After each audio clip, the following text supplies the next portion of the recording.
his team. I think he's just someone that kind of makes sure Sheriff has a good laning phase, makes sure that he communicates a lot with Selfie, and I think that we're not going to be seeing him on like crazy picks. I think we are going to be seeing crazy picks from Djoko. He is the kind of player that does want to find those early leads, and what I'm thinking of is like, could this be the Xin Zhao? Could this be our opportunity to see those early aggressive junglers that we have been seeing over in the LPL? And it's interesting, too, because it feels like for the first time in a long time, a lot of the picks that are incredibly powerful in solo queue, things like Master Yi, things like Xin Zhao, things like Aurelia or Graves, are seeing bans on the competitive stage. We're really lining up more than we have in the past.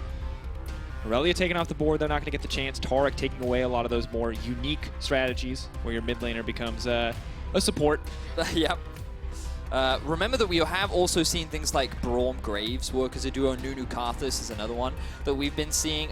Leona with some kind of super carry has also worked too. But we already see the Graves band. You talked about the Tarek.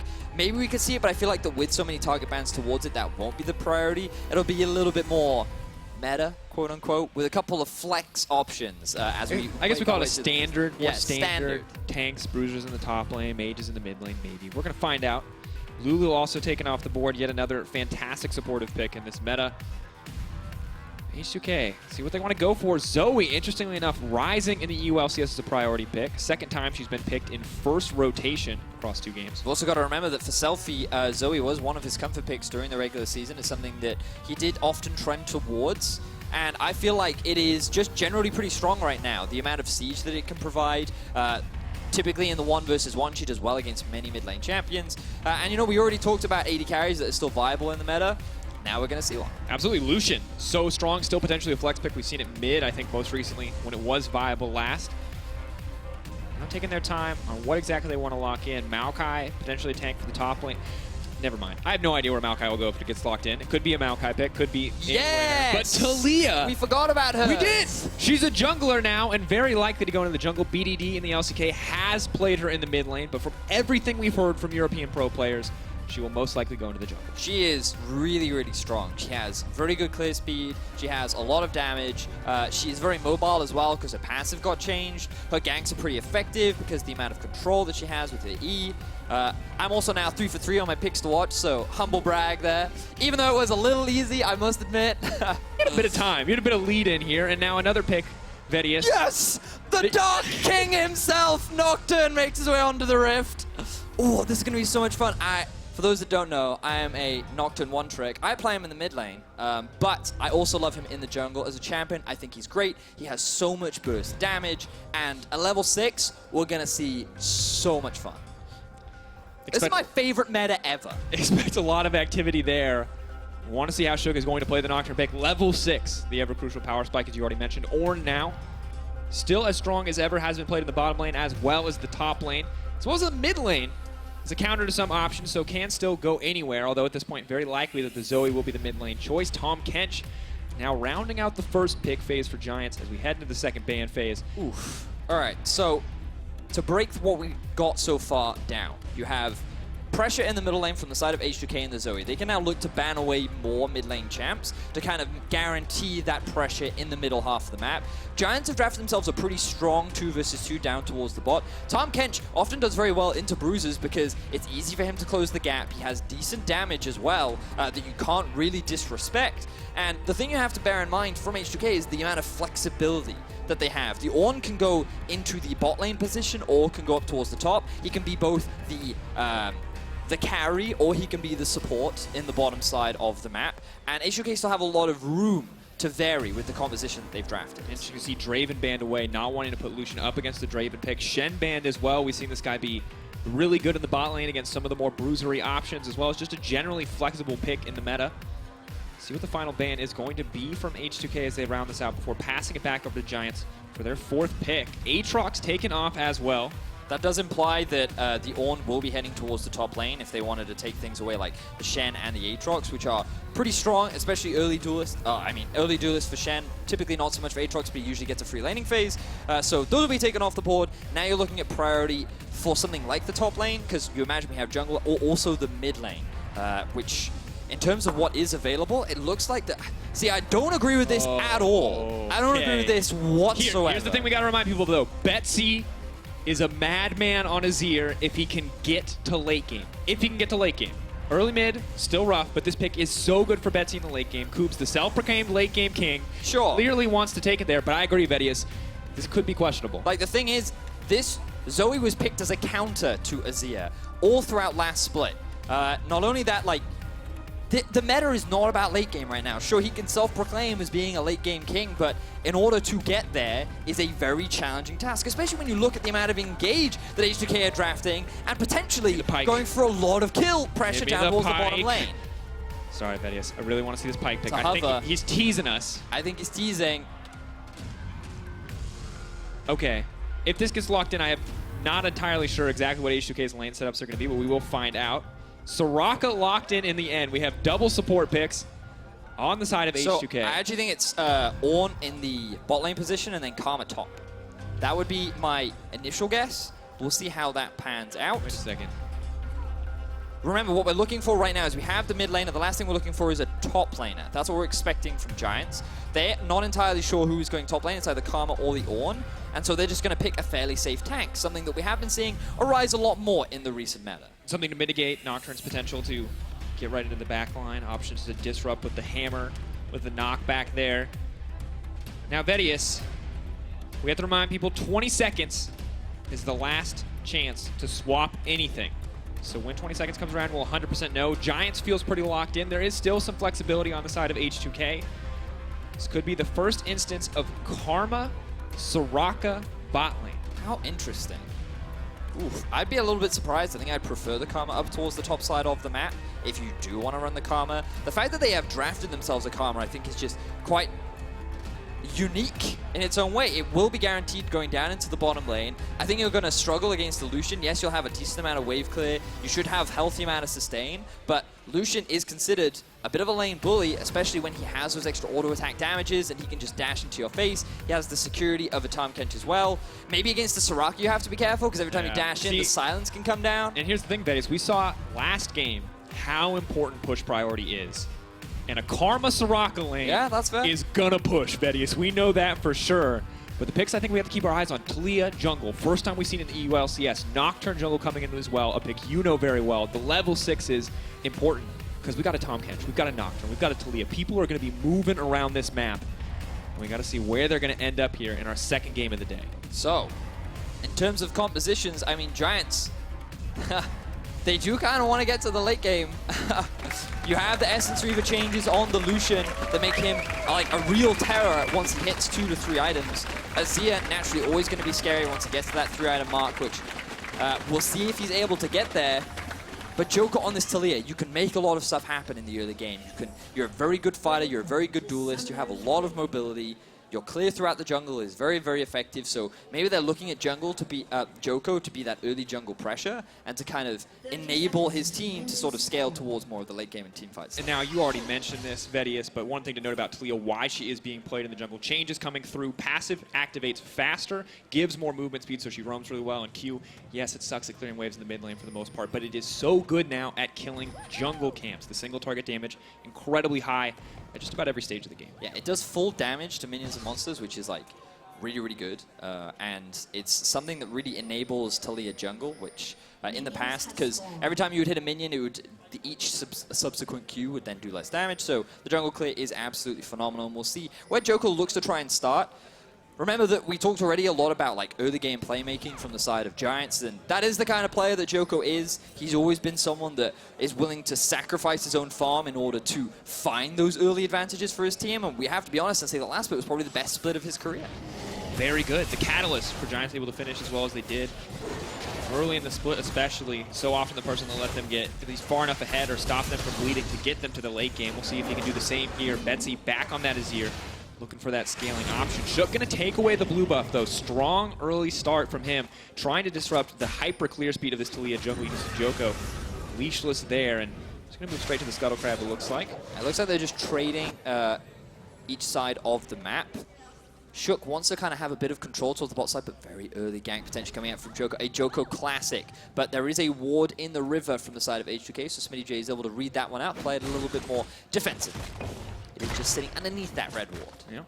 Now backing off, Djoko just going to settle for clearing the blue. Split map, as you mentioned, does make it even easier now for Sheriff and Promisq to push in on the bottom side of the map. And We have to remember, Giants, a new member on the team, Sir Nukesalot on the Tom Kench, going up against Sheriff Promisq. Well, this might not be the most interactive bot lane they expected in this first game. Gotta be honest, like, not a bot lane I'm particularly familiar with. You talked about the wave clear. It does feel like that's coming in very effectively in this early game. And you have to imagine that every time Lucian tries to trade, he's always going to get punished. You have the silence, you also have the shielding on the Karma. Every time he tries to gap close, you also have the root on top of the Karma as well. So I imagine that maybe you can't really have kill pressure from the Sheriff Promisq bot lane, but it becomes very obnoxious for Steeelback to really find any opportunities anywhere. Absolutely does. Of course, you see both junglers taking their respective first Scuttle Crabs. This is kind of the defining jungle camp at the moment. A ton of gold, experience, mana, and health back.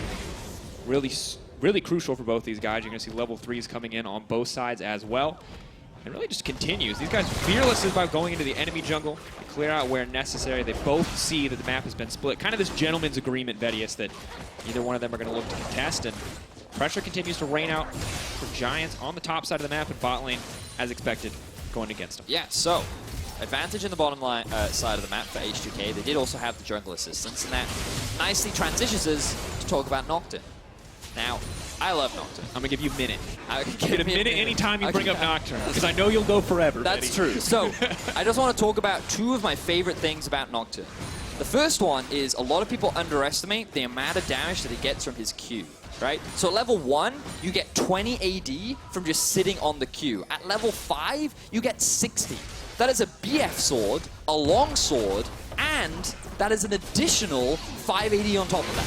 It is so much attack damage from just your Q without even building any additional damage outside of that as well. So that's my first favorite thing. He's a very strong duelist, has a lot of built-in damage. My second favorite thing is his ulti was buffed a little while back to last 6 seconds. 6 seconds of darkness feels like an eternity. And if you are cut off from your team, or if you are isolated on a side lane, it becomes very difficult to know how you can help other people, and it creates a lot of confusion in things like team fights and around objectives. And that value is often underappreciated for people who haven't played against a lot of Nocturne. And I think it's especially important against Tom Kench. If he's not right next to his ally when that Nocturne ults, he's not going to be able to use that Devour to save them. He has to sit on top of Steeelback or Betsy at all times if he wants to protect them overall. Spell Shield as well. Good at stopping a lot of the disengage options.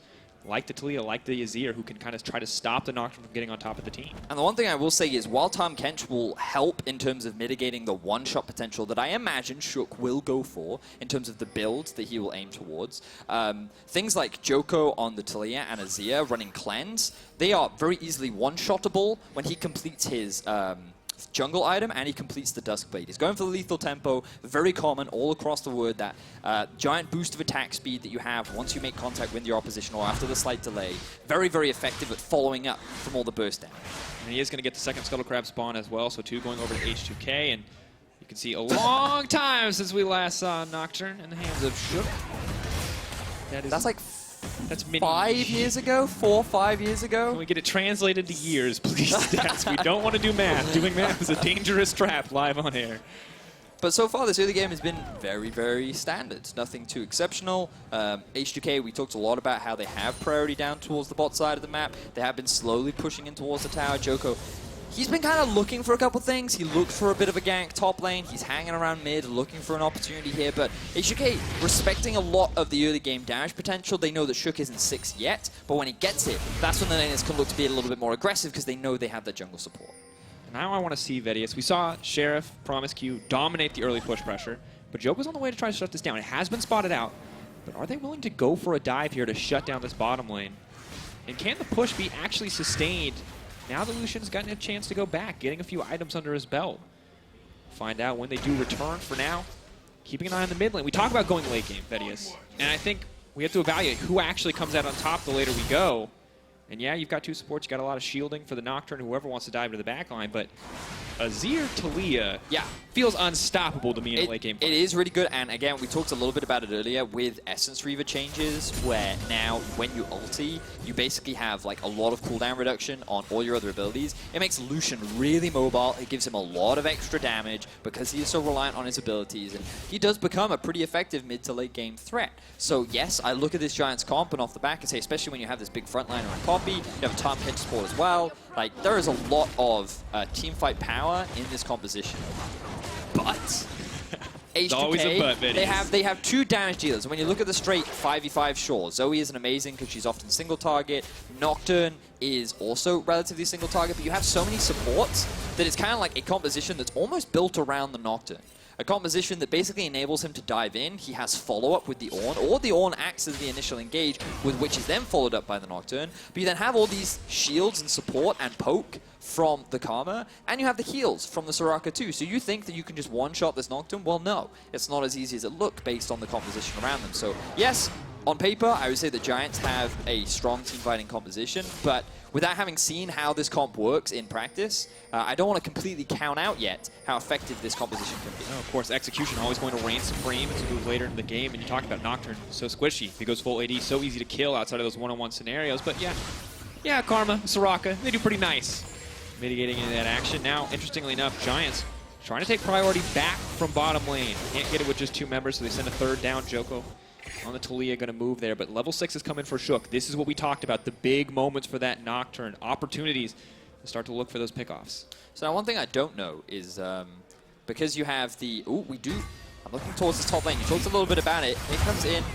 the ulti from Smittyj. All the Forge God. It has been used. Nocturne is there. They're not going to follow up, though.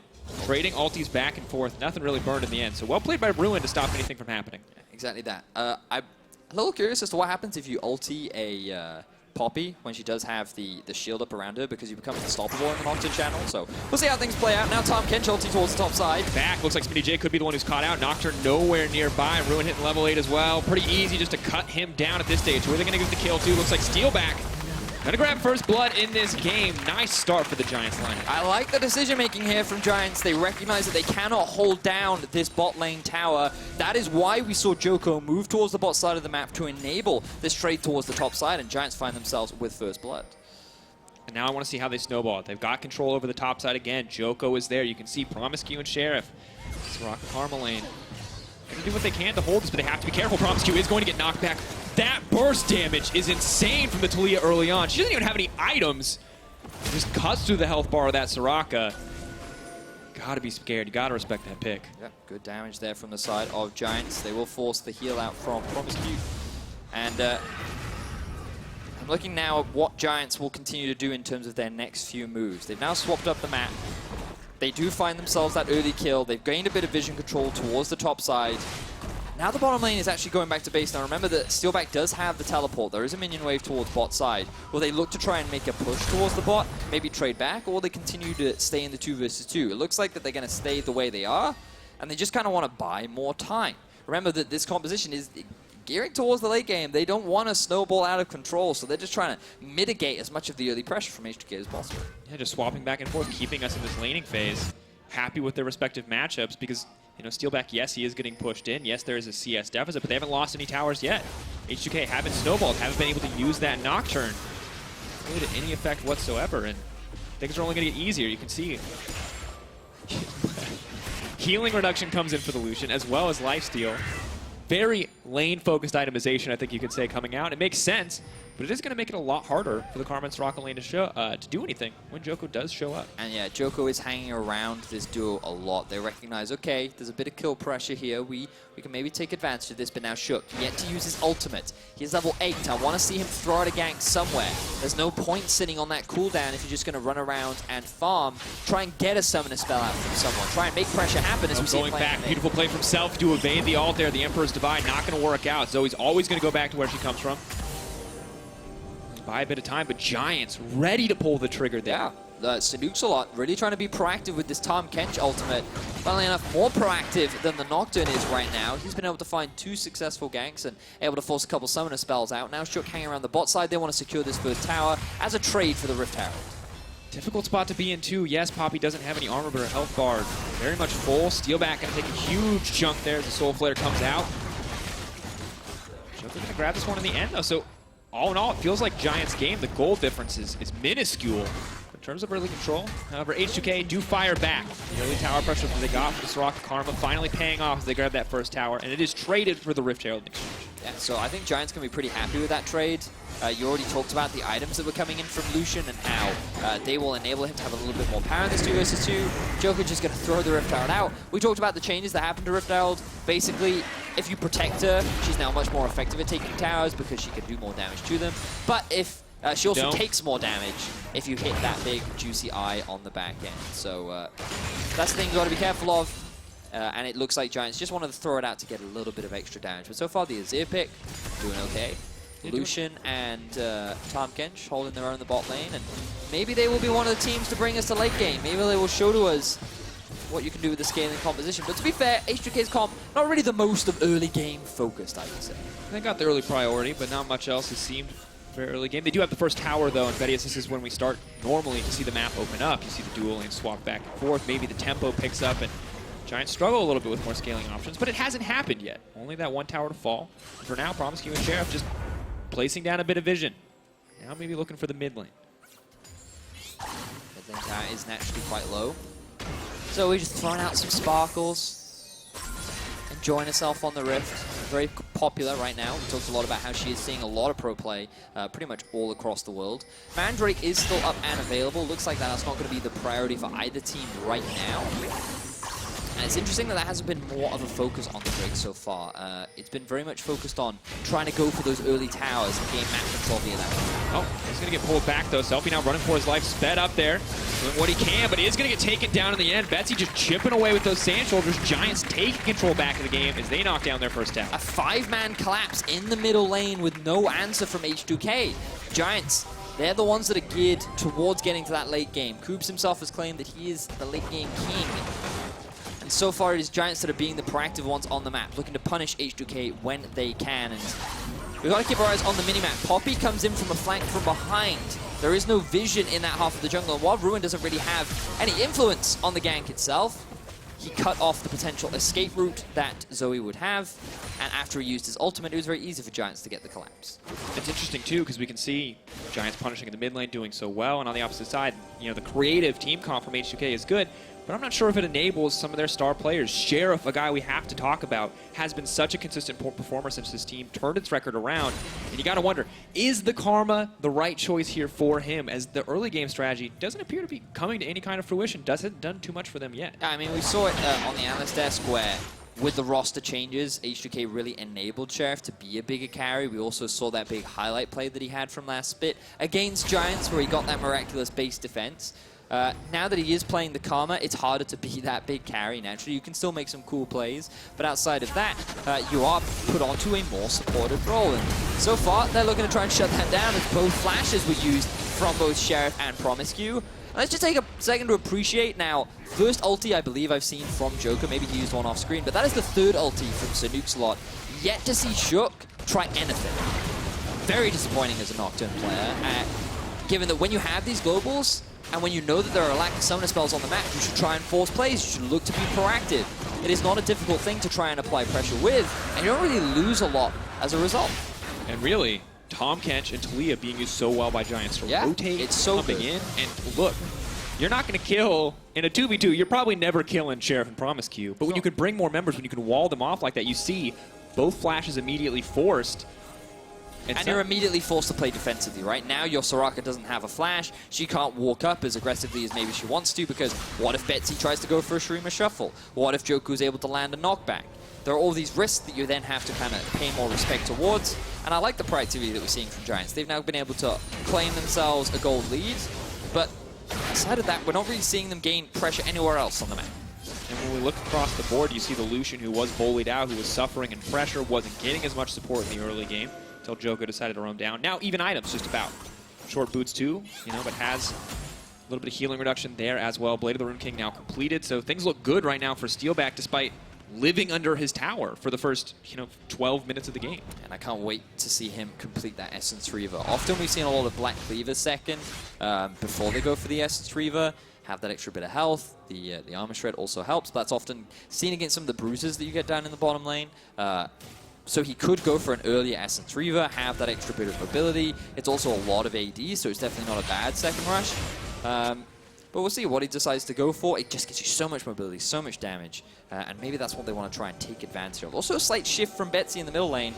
Rush on the Luden's Echo rather than the Nash's Tooth. So slightly different Azir builds compared to what we saw a lot of last split. Yeah, and of course the big change, Presence of Mind no longer giving you basically unlimited mana when you level up or get a kill. So Might want a bit more mana in the pool there, a bit more reliably able to contribute in fights. And also the nice thing about the new mid lane itemization that we've seen for a while now, Vedius, is that one of these items, whether it's the Archangels, whether it's the Ludens, kind of gives you everything you need. But for now, Smittyj is going to have to walk away from this exchange. Steeelback, though, quickly on the hunt. Has to be careful, still at level 12 Ornn he's walking into, but just starting to cut him down. Healing reduction is there, not a lot of armor tread. Smittyj running for his life. Looks like the flash will come out to take him to safety. Shook there to back him up. Just giving up a flash, traded only for that Tahm Kench ultimate and the Steeelback ultimate as well. And this is still Giants utilizing their globals to put pressure onto H2K. Now we have the Ornn ult. Call the Forge God comes out. Betsy gets knocked up, but no follow-up.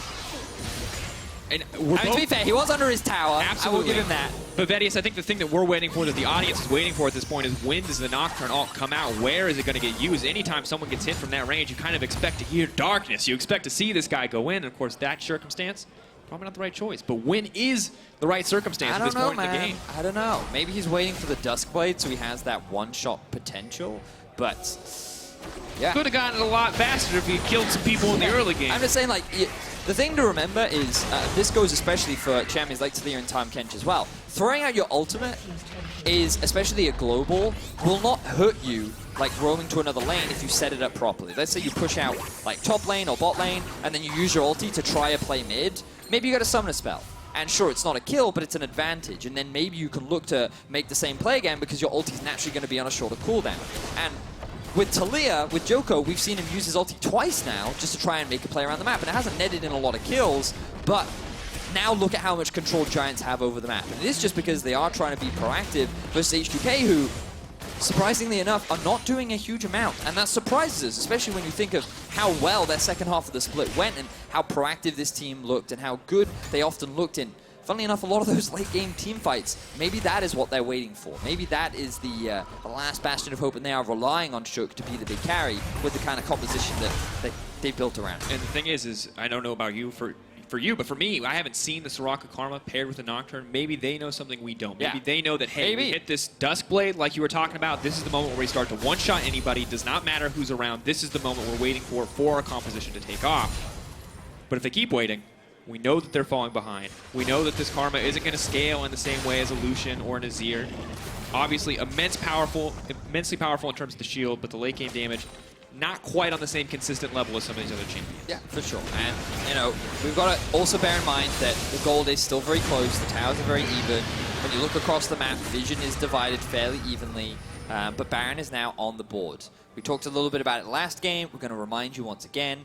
Baron has been made a little bit weaker in terms of damage, has a lot more HP, so it's easier to spot out if you're starting it, but it also means that it can be taken a lot earlier. Teams are looking to fight over it much more proactively in the current metagame compared to what they were before. But Giants, they don't really need to right now. They're happy to sit back and scale. They're looking to pick up some of their second items, which they're very near to completion, and feeling pretty good. And you can see Sheriff and Promisq roaming top, trying to threaten there, but just really not a lot of kill pressure on the H2K lineup right now. Kind of waiting for Selfie to hit some CC, for Shook to follow up, but outside of that, if you're Soraka and a Karma, you're kind of waiting for people to come to you. Sadly, when Giants decide that it's time to engage, it's time to fight, you know that they're going to be pretty far ahead or late enough in the game that their carries are going to be, well, quite scaled up.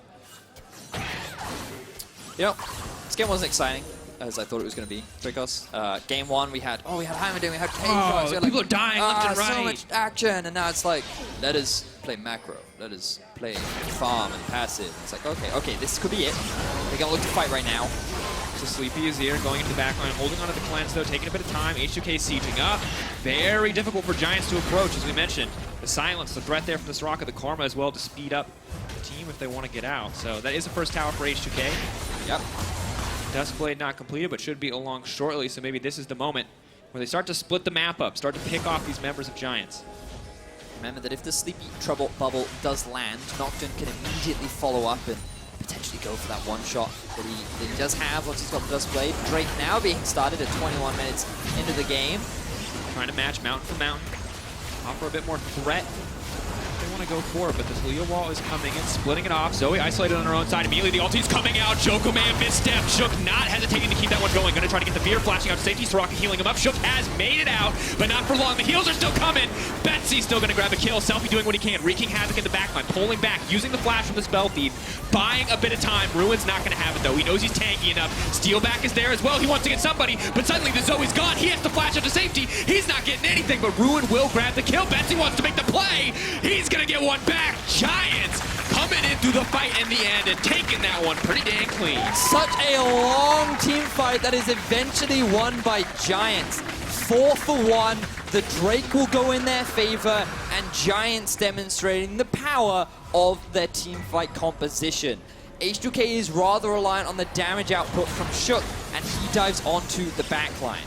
So, it all starts with Giants not being in the best position to really contest this Drake. They're funneled into a choke point. They try and use the Talia wall to split their enemy up, and now Shook is on the backline by himself. He cannot win this 1 versus 2 against the 2 big damage dealers on Giants. Smittyj is forced to flash out of the pit at full health. The Nocturne is left to fend for himself, and this basically just means that H2K don't have the damage anymore. Look, you can see Steeelback is free to walk up. He's not afraid of anything. Yes, he takes a big chunk of damage, but even in that situation, with his flash still available, okay, let's be real. Steeelback walking into a pit in that situation, kind of bad. Almost very nearly killed himself, but he didn't need to. Right, I call it clean. It was not clean. That was a messy back and forth fight. But the point is that you can see how much harder it was for H2K to really win that fight because they just kind of ran out of damage. Absolutely, but Nocturne's going to go in one more time. Wants to take down the Talia. Tom Kench, though, could be picked off. Call of Forge Guard is there. Now trying to move in. The support has been taken off the board. Is that pick enough to give H2K a greater advantage? Still in a deficit. Still up against those 2 Mountain Drakes. Is this where they try to take the big objective? So that's a good pick there from H2K. It will allow them to gain a lot of control around the top side of the map. There is a teleport on Smittyj, so he can just head down bot and catch that minion wave so it isn't all lost to the tower. And finding those punishes with a lot of summoner spells down, that's a good use of the Nocturne ultimate. You do have a lot more damage now that the Dust Blade has been completed. But Giants, they're still with the gold advantage. They still have a good scaling composition. It's only going to get stronger as the game progresses. You can see 2 items have been completed, and looks like Steeelback is working towards that Black Cleaver. So even after the loss of their support, they're still feeling good. Locked up under the tower. Chancey is going to come through. Snare not going to connect. Good escape from Ruin on the minion. Would have been in hot water if he was stuck under that tower. And for now, the game still continues to go in the favor of Giants. Yeah. And we have to see how well H2K can execute, because we look back at that fight. You talked about Nocturne being the source of damage, dying. It feels like the team was maybe on the same page when he leaps in. Soraka Karma could be closer to back him up. Feels like it could have been executed cleaner. Maybe. But I mean, we also saw how long he stayed alive, right? The amount of heals he got, the shields. There's potential there. There's definitely something that H2K see with this composition. And as the game progresses, I'm sure they'll be able to enable it. But Giants right now, they're just waiting for those next big items. Rylai's has been finished for Djoko. Ruin is nice, big, beefy, and tanky. The Black Cleaver is finished up for Steeelback. And then it's those 3rd items that will really make Giants feel comfortable enough to try and force fights. They have the Poppy flank as an option to force fights. They have a Tom Kench ultimate to flank. They also have the Talia wall to cut their opposition off. A lot of options available, if not in the traditional sense of let's have our front line run straight at the enemy. Good options, been used well so far. H2K kind of forced a group in this mid lane, fighting for that mid lane control as we get closer to Baron being the kind of the focus of both teams, fighting for mid priority. However, both teams have pretty good vision around the pit, so it seems like neither team getting a greater advantage there. Selfie just throwing out the Sleepy Trouble Bubbles, looking for picks. Djoko's doing the same with the seismic shove. There is good poke coming out from H2K, from the Karma and the Zoe. So in this kind of a situation, you can see how Giants are just playing extremely far back, trying to not get chunked out, because that will make trying to play for Baron that much harder. And Giants, though, they're still relatively healthy for the time being. They now have their eyes set on the Baron. Do not face check that, Sanukes a lot. He's playing with fire a little bit there. Barely able to dodge Sleepy Trouble Bubble, now stuck there. Not able to walk in the bush until it fades, finally does. Good vision has been laid down. Looks like Trinket's used, and Giants running out of options. They will need to check that pit if H2K can keep up the pressure. Poppy splitting in the side lane, ready to threaten the tier 2. So if H2K aren't confident here, if they don't pull the trigger, they very well could lose an objective for nothing. However, Zoe starts to play with her food. The rest of H2K start to look for the Baron. Can they take it here? Have they started it yet? Yes, they have. Have to back off, though. Another blue trinket used. Look at the bot wave, though. There's a big minion wave just clashing into the tower. All that farm will be wasted. H2K, they need to try and do something right now. They need to force play. Otherwise, Giants is going to just gain too much off the back of it. And the wall used to give vision. They've separated that fight for now. Nocturne has been isolated, will get knocked up, but Poppy's on the backside. Ruin looking to push Zoe away. And the rest of the Giants just heading mid lane. Got priority there. Vedius back and forth. Azir could be in trouble now. Fear comes out. Spell shield, the flat forward from Shook. He's not getting anything. Turn and burn. Not at all what you want to see. Nocturne, the one who should have been scared in that exchange. The rest of the H2K doing what they can to keep the pressure going, but Giants just happy to back off with the pick, not looking to overcommit. Sheriff, though, still hungry for a bit of blood as he speeds forward. Selfie, ooh, wanted to go through the terrain there, but just short. You've got to respect how squishy you are as a Nocturne. He wanted to get the fear off onto Betsy, but even if he landed it, who's going to follow up on that? Everyone was out of range, the Ornn ulti was unavailable, and he ends up giving away his life. Now, the bright side is, because the amount of poke that Selfie and Sheriff were able to land onto the Giants squad, H2K still secure themselves a tower. So tower for kill, still a worthy trade in favor of H2K. They can head back towards the Baron and grab themselves the scuttle, maintain a bit of vision control, and then reset. But taking those kind of risks, Shook, especially when Betsy had cleanse, you cannot afford to be doing that. And you know, you look at this team and you look at this lineup, especially when you look back at this play, you can see kind of some of the issues here. Still opting to commit, though, in the end. You got to respect Giants for surviving as well as they did. So they knew that they had priority in mid, and they just wanted to take this tower. Betsy was like, all right, I'll get the last hit then. And then he thought, oh, I've got plenty of abilities to just get out of this. And I have a Tahm Kench. Oh, yeah. Nocturne then realizes, wait, he has a Tahm Kench, and he has Cleanse, and he has Flash. In that awkward moment when you right-click the Azir and you flash, Azir no longer becomes an eligible target, and your character stops moving completely, lining you up perfectly for the Poppy wall slam. And Giants is just like, okay, do you know how I deal with nightmares? By smashing them in the face. Punch him in the face. Wake up, punch him, be like, no, it's scary today. And Vedius, I want to look back at like the playoffs, because H2K were actually so close to taking down Vitality. But when we look, it was some of these small individual missteps that cost them, because you can see, start of the split, abysmal. But they turned it around. They did definitely turn it around as we move further, and we thought the momentum might keep going into playoffs. However, they still faltered in the end. Yes, they certainly did. It was all 5 games. A couple of individual players not having the best performances of their lives.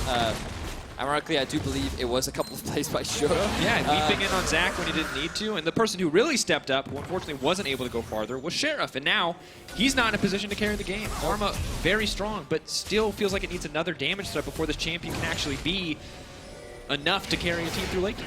Well, let's see how the game progresses from here. Giants sit on a pretty healthy gold lead. Shook is still kind of expected to be the big carry, but H2K do still have a lot of these poke options. And I think an ideal world for H2K is they hang around Baron. They throw a lot of poke out. Giants members get pretty low. Shook finds a pick off. They have a numbers advantage. And then because of all the damage Giants have taken, H2K can then take a free Baron. Giants, on the other hand, are just saying, well, we're happy to fight whenever you want. If you try to engage onto us, we can re-engage because we're now at 3 items. We feel really strong. And I feel like this could be the opportunity, but instead they're just sitting back. They're eating the poke. I guess they recognize they don't have priority top, and they don't want to try and commit to a fight right now when there is pressure elsewhere on the map. My concern, Vedius, is you described this picture-perfect scenario, but it's like those heist movies, right? They always describe it perfectly. Something always goes wrong in the execution, but we'll see. Maybe this is H2K's chance. He's going to get knocked back, interrupted before he can send the ulti back to the team, but with his Ruin giving up his life, so much damage comes in from Shook. The shielding is there. Selfie still alive. Soraka doing what she can to heal it up, but they're putting themselves in that pinch. Can they punish? Shook using the ulti to split up the team. Betsy trying to run for his life, but they can't even see him. Tahm Kench can't save him in the end. H2K bringing it back. And Giants just couldn't commit to the fight there. They were eating so much poke onto the backline, and this was the idea we were talking about. Giants were then split apart. They didn't have their front line to rely on. Shook saw the opportunity, and now they're starting the Baron. With the damage threats, there aren't very many Vedius, so this is a slow Baron, but Djoko, he's burning down. Nuxel wants to save him, but he's still going to burn inside the belly of the Tahm Kench. Still goes down in the end. They're trying to buy time. 6k health. The Baron is dropping. Steeelback is here. He wants to rain hell on this team. Can he do it, though? He's slowly getting chipped down. Smittyj not going to hesitate, trying to bully him out. Selfie's on the back line. Sir Nuxel is all on his lonesome. H2K still set to come out on top. Ruin a one-man army if he wants to bring this home, and it's just not going to happen. They've stopped the Baron, but for how long? Betsy will be alive in 10 seconds, but he's not going to be close to this Baron. H2K is still getting split apart, and Sheriff wants to go back to base to be able to TP back in. You expect this to be the Baron, but Ruin is doing everything he can to stop it. What can he do?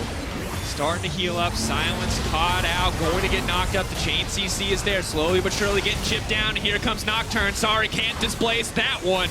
Gets right on top of the Poppy. Stark gonna close it out. Buys time though. Betsy is here. He's now here. Talia is alive again. I'm gonna safely say this is the longest Baron attempt. Oh! And Giant stopped the Baron. Yeah, golf clap. Golf clap. Good job, Giants. Dude, you had to throw a lot of bodies at that problem, but you made it work. It was like lemmings running off a cliff, just being like, no, I will stop it. I will stop it. They find it. Now they're going to start it. They still have the bodies. H2K have taken a lot of damage. They want a base. It's medieval warfare at its finest, Vedius. Just throw bodies at the problem. The Giants might just be able to turn this around. They're going to be able to take down Smittyj. If Sheriff falls too, it could be their Baron. But H2Ks are the ones returning to the pit. But now it's H2K saying, oh, now we can throw bodies at the problem. A TP in from Smittyj, a 1 versus 4. He thinks that he can stop it, but he ends up giving away his life. By the way, guys, Baron does less damage. But it turns out champions do the same. So if you're trying to take the Baron against other champions, it's still really difficult. Hurts. It's like so annoying, you know? Trying to go for a cup of tea. And they've taken a break. This is a gentleman's war, Vedius. They're like, okay, guys, we need a breather. Wait, what bot lane? Whoa, Giants have this huge wave that's not being picked up by anyone. That's a flash over the wall from Nukesalot. Pick someone up and then flash. Okay. And Ruin just, okay, I believe he must have been spotted. They know this is going on. The pings are going down. Here we go. Shook has smite, 6K and dropping. Shook, ulti goes into the pit, cannot get it. Djoko securing it for a team. After thousands of years, the Baron finally dies. And Giants walk away victorious in that exchange. That was one of the worst Barons I've ever seen. It was so bad. All right, anyway. Giants somehow anticlimactically walk away with the Baron objective. They now sit on the gold lead. The game is still very close. These fights have been very back and forth. One of the big issues for Giants has been really committing to a fight and stopping this poke from being obnoxious before then Shook can then come in and find a pick. So what Giants want to do is they want to try and use this Baron now to set up a siege, but it's always going to be difficult with the amount of wave clear and poke that H2K do have available to them. And Betty, I'm sorry, is it wrong that I just want to see another Baron? Bring back Baron. All right, folks, 2K gold lead, 3 Mountain Drakes up. Baron buff going to make it very easy to break down these towers if Giants get the opportunity. And lo and behold, look at that. They have a fantastic comp for sieging. They have a Nazir, they have a Talia. Yes, Lucian is a bit short range, but incredibly hard to approach this Giants lineup. Good wave clear, though, on the side of H2K may just be enough. The Sheriff works towards that death cap. Selfie already has his. Betsy is really strong, by the way. He's working towards the death cap. You know, he talks a little bit about some of these items that have been completed. Death cap's completed kind of everywhere on the side of H2K, but good poke once again coming out from Selfie, and this is part of the issue the Giants are having. Every time they try to siege, they're eating a lot of harassment. They can't really poke themselves because the Soraka is just healing H2K up. They need to be playing on multiple lanes, and right now they're just getting poked out in the middle lane. Poke going back, but Promisq getting lower. Unfortunately, he's so close to the base. He has nice the Soraka passive. Yeah, this is really good. Oh, Smittyj going to break the wall so they can get on him. They're going to break one. Steeelback does leap forward, takes so much damage back, trying to Cole. Get eaten up, taken back. This is going to be enough. Silence goes down to try to protect. Shook looking for an opportunity to go into the back line. Random Azir ult trying to predict the ulti back. It's going to be ult traded for ulti in the end. The reason why that Azir was actually good was because while Shook can go through it, because he's unstoppable, the problem is the rest of the team would not be able to follow. You'll note as well that the Talia threw her E out, and that's because you dash through the damage, so you end up being chunked out before you even reach your target. Giants melt through this Elder Drake. They already had 3 mountains before, and now they should have prime control over the map. They secured themselves one inhibitor tower down in the bottom lane. Really nice use of the Talia wall to kind of zone H2K away so their wave clear couldn't get anywhere near it. And this has been a very back and forth game. Absolutely has. I think we have to say Giants very much in control for the vast majority. The mid game, though, H2K finally starting to show up, finally starting to fight back. Sadly, when it came to the 1,000-year Baron, eventually was Giants who won out. And now it's pretty easy for them to just continue forward. Talk about 4.5 Mountain Drakes, or the equivalent of, with this buff. And if they're left alone for 2 seconds on a tower, they will most likely kill it. I like how you call it the 1,000-year Baron. Like, scriptures will be written, hieroglyphs into the wall. We will look back at this Baron, and we will be reminded, don't do it like that. Not worth. Learn from our forefathers how the Baron was taken. We'll find out if history repeats itself as we get later in the game. Yeah, this is only the first split. We still got a whole split of Barons to go, my friend. But Giants, they're feeling good. They still have the Elder up. Level 18 Ruin is grouping up with his teammates as Son just comes out because he would have died. That was his actual Using his real flash. Yes. Potentially questionable. They are trying to defend this tier 2, though. And really, Baron, fading away, going to be much harder for Giants to approach this as the wave clear is significant on the side of H2K. Really stepping forward, though. There's the wall to split the team up. They're speeding out. It does mean they have to give that up. Talia ult traded, though, so unlikely that we'll see a siege on the inhibitor tower as well. And Ruin overstaying, but they just don't have any damage to hit this tank. No hyper carry on that lineup. Means that Poppy can kind of just walk wherever she wants to. So look at the bot lane, look at the mids. H2K have 2 big waves that are stacking towards Giants, and they have to catch them. It would be a massive waste of gold and experience if they didn't. Interestingly, Steeelback went for the GA third. Still doesn't have his S retriever completed. Like, that's really what makes Lucian really good right now. He is so mobile. He has so much damage. He's like Raz on the dance floor. This guy just moves everywhere. He is just super, super mobile, and he is so fun to watch. And it's interesting that Steeelback went for this slightly different itemization. I guess he is scared of the Nocturne one-shot, and he recognizes he is a big damage dealer. And I think when you look at it, might want a little bit more survivability. Knows that he is going to out-damage most of the people on the H2K lineup if he gets enough time, as long as he survives the initial burst of the Karma Q, of the Zoe Paddlestar, of the Nocturne ultimate. So they just want to live, but you're right. Not the Essence Reaver we've seen in solo queue. Not going to get to reset his cooldowns endlessly during the duration of that Essence Slayer. So, Baron will be up in 2 minutes. Your wish will be granted, Drakos. Will they learn their lessons from their forefathers? As a lot of items have come through. Gold starting to mean less and less as we kind of hit that final item spike for a lot of individuals. Now Ruin going in for the engage. A wall. Selfie is going to make it over. Smittyj can break the wall and will open a path for the team to escape. Shook, you can see, eyeing his opportunities, looking. There goes the ulti, immediately going in on a Betsy. Not going to be enough. Fantastic play for the team.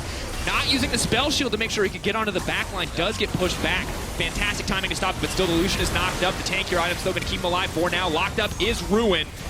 Still going to live, though. Still walking away. Not enough damage on the H2K lineup. Selfie wants someone, and he's going to get it. Betsy now running for his life. Baron right around the corner, and it is H2K in control of the game at this moment. So you can see that in really drawn-out fights, H2K are actually in a much better position, largely because of their poke, but also the sustain. The moment Giants are forced to retreat is when H2K are in the prime position to win the fights. They are now the ones sieging onto this inhibitor tower, and they should be able to secure the first inhibitor of the game. And we've talked so much in this game about execution. Right now it's H2K out executing, playing their comp beautifully, making this Karma match the scaling of so many late game threats, using the shielding and the healing beautifully, and turning this one back in their favor, even if it means taking 30 seconds to kill a Poppy in a drawn-out fight. They are winning in those skirmishes. And now, oh, they can't. This is the European special. Don't go around that corner. So Nuxalot has no flash. No, they're not going to commit to it. They're just you know if that Sleepy Trouble bubble hit that Betsy was dead. Yeah, he certainly was. Now, there's a big minion wave again in the bot. Someone has to go catch this. Smittyj will likely be the candidate as he has his teleport up and available. The Baron is going to spawn soon. Little vision has been invested from H2K around that objective. So Giants will look to take advantage of that as they push out mid. Likely will push out top and then just start clearing out vision in the river. Very exciting game so far. We've had a lot of interesting fights. A couple of cool kills. A lot of globals being used. Now, the Baron, will it just be rushed down? With an Azir that's late into the game, this objective will die very, very quickly. See what they can do. Sheriff moving forward with confidence. The shields that he has, the damage he has is massive. Already used from Smittyj. They're starting this one up. You have to remember, they have triple mount. This is just going to die if they don't get in there. Ulti comes in, and another one drops. Much cleaner Baron this time around. Giants, though, just completely uncontested here. H2K, I'm not sure what was going through the comms there, but not at all what they wanted. An element of irony when Nocturne uses his ultimate, and he's the one that can't see to get into the Baron pit. Very quickly secured, much cleaner than the Baron that we saw earlier on in this game. And now it is Giants looking to re-siege onto the H2K base. maybe there's an opportunity. They have a wave pushing on the top side of the map. That tier 2 is a little bit low. If they can win a fight here, they could swing it back, open up another It does surprise inhibitor. me the Giants just don't go bot. There's a huge wave there, and there's an exposed inhibitor that they could likely just guarantee for themselves. But now in mid lane, they have to deal with all this poke and pick potential that could really stymie their siege. And they're just using a single member with the Baron buff to threaten there. They know that Zoe can't clear the wave safely, trying to split it into a 4v4. Smittyj dashes out, but has to go through all of the unraveled earth, and access to the tower means starts to get chunked down very, very quickly. Palstar Self is going to want to leap forward to take this one down. Will manage to kill it. Good news for Sheriff and Selfie is that they can burst through the siege minions. That's a golden Talia. Ooh, God, and he's out. Yeah, good pick there, and now the fight. Immediate Nocturne follow-up. Poppy set to fall. Terrified means Nocturne gets that movement speed steroid. They're going to keep chaining the CC together, but meanwhile, the rest of Giants focused on the mid lane, splitting them apart. Can they get the follow-up fight as well? This could just turn against them. An inhibitor has fallen, but H2K do manage to grab 2 kills. Selfie, just go for the play. Look in the top lane, though. There's no teleports. All H2K want to do is stop the backs. They will fail to stop Steeelback, but those are some long death timers. What can H2K off the back of that? Elder Drake will be spawning soon, so they'll be able to get ahead on the play, but the members of Giants will be alive. They have the Tom Kench ultimate to potentially bring Ruin or Djoko to the fight. This game is still up in the air. Inhibitor still gained in favor of Giants. Yeah, you can check out hashtag quick stats. Someone put Trevor in charge of stats today, so if anything seems wrong or dumb, flame him. Like He stole my joke. Longest game of EU LCS summer. Already been made, Trevor. And look, Elder Dragon right around the corner, the infamous second Elder Dragon, a potential option for Giants. It would be disgustingly powerful. However, there is decent vision control on the bottom side of the map for H2K, a Scuttle Crab there, as well as a lot of control wards. They're going to have to take this one away because still Triple Mountain, the actual dream when it comes to taking these late game objectives. And they still have a Baron buff to back them up. 58 seconds left, only 20 seconds left on the Elder spawn, so you have to assume priority is going to be in the favor of Giants. Now, we do have to also mention that Koobs, the self-proclaimed late game king, True, has successfully gotten Giants to the late game. that's true. So now this is the moment where his coaching will come into fruition. Will they successfully outmaneuver H2K in the late game, or will they falter? Try to burn through a little bit more. Betsy is off to the side. Ruin trying to find the flank is going to lock up multiple members. Shutting the Karma out of the fight for now. Selfie trying to pick off Djoko. So much damage traded back. Immediately the heals are coming in. Redemption. H2K just looking to reset the fight, and in goes the Nocturne by Djoko. Shook now running, immediate flash out. Jungler has been picked off, sets up for that Elder Dragon if H2K want to take it, but they have to respect the potential for the turn from Giants. The thing is, they can just have Nocturne, maybe a Soraka duel it. They don't need all the members, so Selfie can just keep doing this. Selfie needs to pull back, has all the healing. It's so hard to kill him. Smittyj looking for the knock-up. The silence is there. Betsy has to step forward to make his way out of that one, but he's slowly chipping away at the health bars. The longer this fight goes, the better H2K's team comps are. The healing from Soraka, the shielding for Karma just gaining more and more value when they cannot burst down these targets. The Drake falling. They have a jungler. There's no way this should be taken away, but is it possible? Can Giants do it? 3K and dropping. They need to kill Shook or they need to take this dragon. That's a Drowsy Azir. The cleanse already burned. 1800 is going to get taken down. Elder Dragon now backing them up. A bit more damage. Out comes the Ornn ulti. Steeelback can't dash away from that one, but he will flash out. Ulti comes in, looking for one more. GIA now proc. Shook backing off. The rest of the team is there. The shielding is too much. The game now paused as H2K definitely set to take that fight. Woo! Big team fight win in the side of H2K. And we unfortunately have a pause. Hopefully there are no severe issues. We will update you guys as soon as we know what the issue is. It does look like the Giants were the ones to throw out the pause. So, whoa, what a back and forth game. 45 minutes in, Drakos. The gold is so very close. We're pretty much at full build all across the board. Everyone is hitting that level 18 mark. And it's just proving to be harder and harder for H2K to really find these fights. Well, Giants as well. Giants, I mean, sorry, yeah, Giants is the team. The thing that, I mean, I was convinced for the longest time, Vedius, that Karma in the mid lane role, you know, she scales insanely well in terms of the shielding and the damage. She scales incredibly in terms of what she can provide in these fights. But I just was convinced that H2K wouldn't have enough damage, the shielding wouldn't be enough, and the damage starts from Giants would overwhelm them. But when Giants aren't coordinating and when they're not picking off members, you can see that no one on H2K is killable if they spread out their cooldowns. Yeah. If they don't burst one person, they can't kill anyone. I think like that's what we kind of realized once we saw that big mid lane fight from the side of H2K, or around the Baron rather, where the longer the fights go, the better it is for H2K because they have a lot of poke available. Karma and Zoe are just so good at chipping your health bars down gradually. There's not enough sustain on the side of Giants, which means that you're just getting lower and lower until Shook can finally find their ulti to pick you off. He found it onto Djoko just now, and immediately they then are able to turn towards the Elder Drake. And now, right as we pause, he finds another one onto Steeelback, and he goes in. And the thing is that these fights are going so long that we're seeing second ultis coming in from Nocturne. We're seeing second ultis going in. And I guess it's not one fight, but like a longer skirmish or objective contest. Exactly. Where Nocturne and Ornn both get to ult twice in a fight. Yeah. And that's pretty devastating. And the thing is for Giants is we yet to really see them utilize something like a Ruin flank. We haven't seen Sanuxlot do what he did in the laning phase, which is bring a target in from behind and then try and set up a play like that, try and burst a target down. Like they kind of lack the engage that H2K have so much available. Very true. And I think now we should just take a look back at that most recent fight that led into this pause, talk a little bit about how these compositions function, what they're looking to do, how this actually executed with a more visual, more immediate example as we look at this replay shortly. So, as we're going to bring it up on your screens, ladies and gentlemen, let's look back at this fight here in the middle lane where, I mean, the key player here is Selfie. He gets a good sleep down onto Djoko and then chunks him out immediately. Once Shook has been healed up after taking a lot of damage, he's like, okay, well, my range is insanely long. I can quickly get this pick. I have flash to get out. And then they're like, okay, this is great for us. We've now found the one kill that we need. And then you just use the Zoe and the Karma to just zone the members away. You can just see they're hanging around. Oh, look, I've just been standing against a wall. Shield, shield, shield, shield, shield.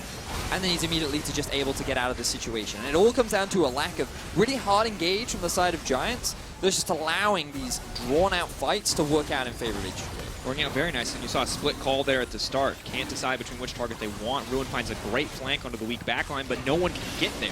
Still too much disruption as Smittyj really shuts down the options to get into that back line. And honestly, at this point, if you can't hit that Karma and that Soraka, you just see what happens in these fights. No one is losing health on the side of H2K. Yeah, exactly. Soraka being one of the big reasons for that. And then look, you talked about the ultis being able to come back off cooldown. It happened right there.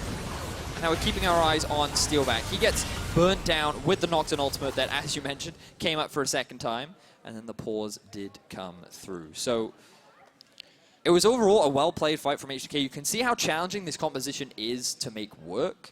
And I feel like against a slightly more active earlier game composition, it wouldn't have found the same level of success because it's now working because we're getting to that late game point. But it's one of those things where it's like maybe they prepared for a late game strategy because they knew Giants, funnily enough, if their coach is titled as the late game king. And tells everyone in the world that he is the late game king. Maybe they come in with the strategy like, like, okay, guys, we need to be ready for late game. Yeah.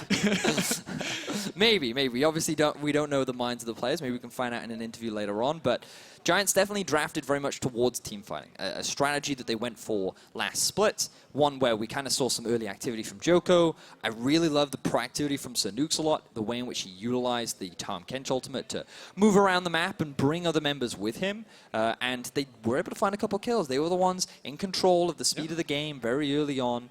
And unfortunately, outside of that, they weren't able to find a replication of that.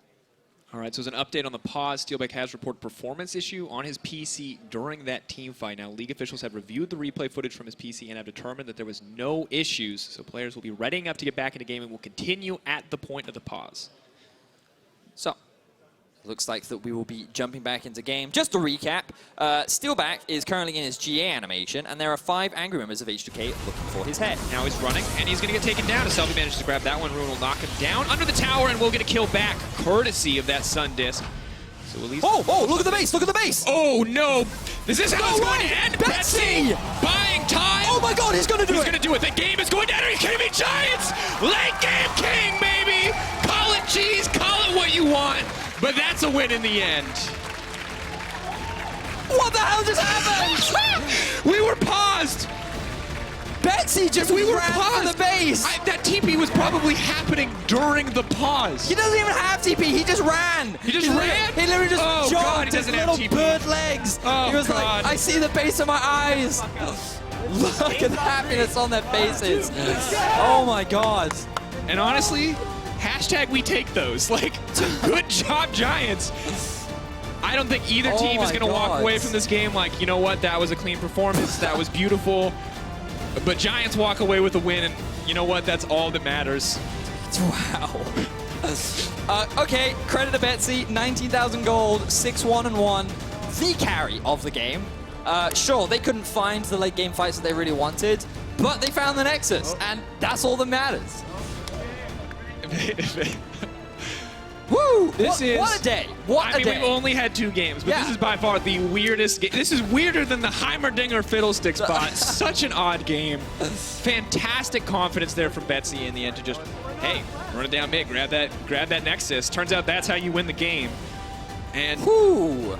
So, I mean, yes, we can say that there are many points of criticism for both teams, but the decision-making from Betsy at the very end there, the fact that he was so consistent in these team fights, great performance from Betsy overall, and he took a bit of a gamble. He picked an Azir, which is off-meta given what we've been seeing all across the world. And we did not think that they would be able to get to late game. We did not think that Betsy would put into a position where he could try and carry on the Azir, and, well, he did it. Not in a team fight, but why don't we take a look back at that heroic moment. This replay brought to you by Acer Predator. So I just hope we have a camera just on Betsy for the whole process, because remember, we just come out of a pause. So, right, so this was the fight, okay? And keep your eyes on Betsy. He's like, okay, I'm out. I'm running through. I'm hiding in, well, it's dark for him, but he doesn't care. He's going to keep running. They recognize, okay, we're just going to chase for kills. Keep your eyes on the minimap. He dashes over, and the wave clear. Late game Azir, so much damage. You have 2 super minions off the back of this as well, and it's too late. By the time they realize, Giants are just saying, stop the back, stop the back, stop the backs. Remember now, also, AP mages had their damage dealt to towers buffed this recently. Wow, what an ending. Props to Betsy, carrying his team to a first win of the split. That's not even like 8-11. I have no idea what to say about that moment. Vedius, beautiful from Betsy. Big moment of confidence. You'll notice that he walked across a ward. So Giants are, or rather H2K are so tunneled, so focused that they are just not going to notice it in the end. Well, this time, Ruin, Betsy, and Sir Nukesalot are your option for player of the game. Betsy. So head over to Twitter at LO Esports and vote for your favorite. Don't want to influence it, but I feel like you gotta give it to the Azir, Betty. You kind of have to. All right, well, after missing playoffs in spring, Schalke are bringing in some amazing manpower for their game against Unicorns of Love. More on that after the break.